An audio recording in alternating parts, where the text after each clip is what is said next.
Dedicatory Epistle to the Reverend Dr. Dryasdust FAS, Part 13. It follows, therefore, that of the materials which an author has to use in a romance or fictitious composition, such as I have ventured to attempt, you will find that a great proportion, both of language and manners, is as proper to the present time as to those in which he has laid his time of action.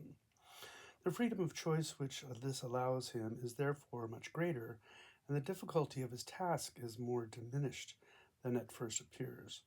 To take an allusion from a sister art, the antiquarian details may be said to represent the peculiar features of a landscape under delineation of the pencil. His feudal tower must rise in due majesty. The figures which he introduces must have the costume and character of their age. The piece must represent the peculiar features of the scene which he has chosen for his subject, with all its appropriate elevation of rock or precipitate descent of cataract. His general coloring, too, must be copied from nature. The sky must be clouded or serene according to the climate, and the general tints must be those which prevail in a natural landscape.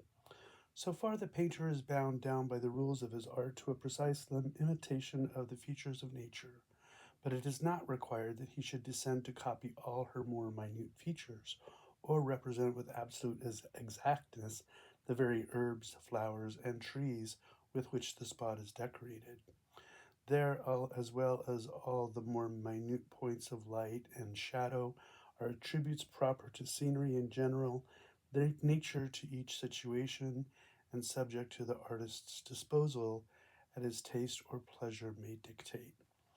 And here all I'm thinking is that he's just saying, I have the right to speak about how I want to speak about this information. I'm going to write about this Ivanhoe. I'm going to tell you about it from my perspective, and I don't have to get into all the details that the previous authors had done in order to tell a good story. That's my opinion. Have a great day.